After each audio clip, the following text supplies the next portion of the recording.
Good morning, everyone. Today is Friday, September the 7th, and this is the Futures in 5. Taking a look at the ES, we're going to look at all the indices today without the candlesticks. I want to show you a little bit about what the underlying motion is in terms of why we have a tendency to fall back into these spaces.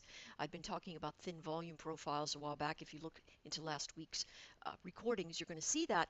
And here we are coming into these thin volume areas. You can see that we're trying to fill them in. We've got a weak bounce here. This is primary support.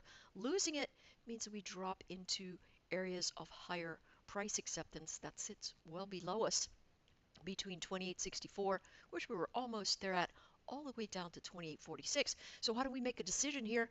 We're going to watch to see how the price action behaves. A lot of us say, hey, I just want to know where to buy and where to sell.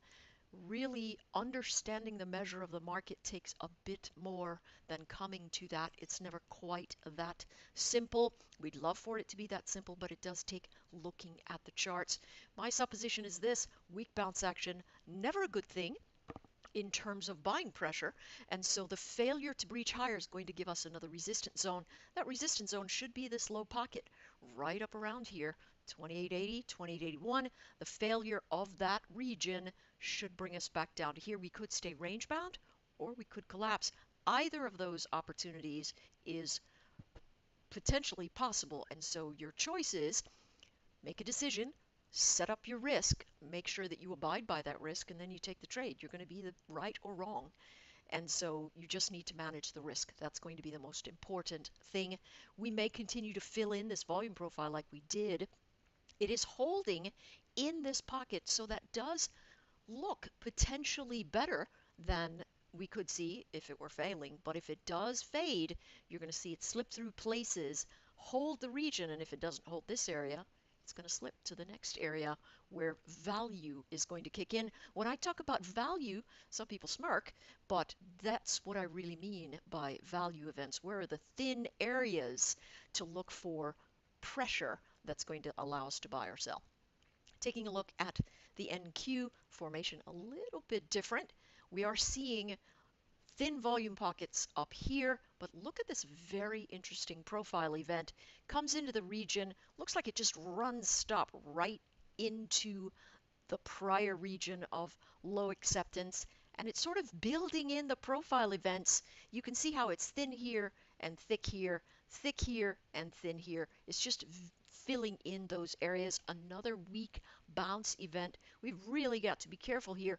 The failure at this edge gives us way more negative pressure, low volume action all the way down here. Frankly, we can see low volume pockets all the way into 7,000. And we are seeing our high flyers hiccup just a bit. This is going to be the region to hold. If we hold 74.40, we'll be in good shape. Coming down into 74.27, we're going to see a few more problems and a potential to drift quite a bit lower. Taking a look at the YM, this one's holding a lot more like the ES, all right? Looking at these spaces, filling in the volume area. Right now we are sitting, where are we sitting? Right in this region. We faded off of this area. You can see the low events for volume in the prior profile here. This is going to be our bounce zone today. Holding this zone, going to be good. If we lose this area, I've talked about this line in the sand for some time. Yesterday, it faded it, came into the edge of the profile event right here, but faded it and then bounced. We're going to be looking for buying pressure to continue to hold this space, but we see nothing but sellers up here. And if we lose the buyers here, if we don't immediately try to recover like we did yesterday, that's our next slippage event, all the way down 25,657 to 25,612. Taking a look at oil, because I've talked about oil being in a neutral to range-bound space, we knew 71 was going to give it selling trouble. It's back down here. I've talked about primary support down here for a couple of weeks. It's back here in the zone, trying to fill things up, holding the edge. If we lose this area, we'll slip into the edge of the profiles, and really we could move all the way back down. There's a lot to be seen here in terms of how price action holds, but you can see this thin pocket here. We should retest this area, and because it's a critical zone, our first pass into the region is very likely to give us some sort of negative pressure, and holding up over the region going to be quite a bit better for us as we move into the space. That's the primary resistance area. A lot of selling action prone right here, particularly if we slip through these cracks. Lastly, we're going to take a look at gold. Gold is trying to bounce, right? Holding up at this area. We talked about this region here at 1195 giving us a bounce zone. You can see it holding volume here. There's some price acceptance in this space. We've got pretty even motion here, so we're caught in this mess. Where can we go long?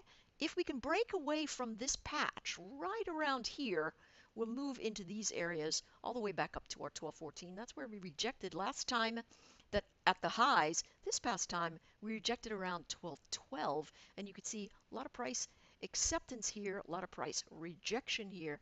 So if we can get through this patch, we'll start moving back up. If not, we're going to sit right back down here and sort of fill in the profiles. This one's very, very messy, and it still has thin volume, specifically quite a bit of thin volume all the way down here and lower, actually. So we're still trying to base. We'll see what happens today. Good luck trading. That concludes the Futures in 5.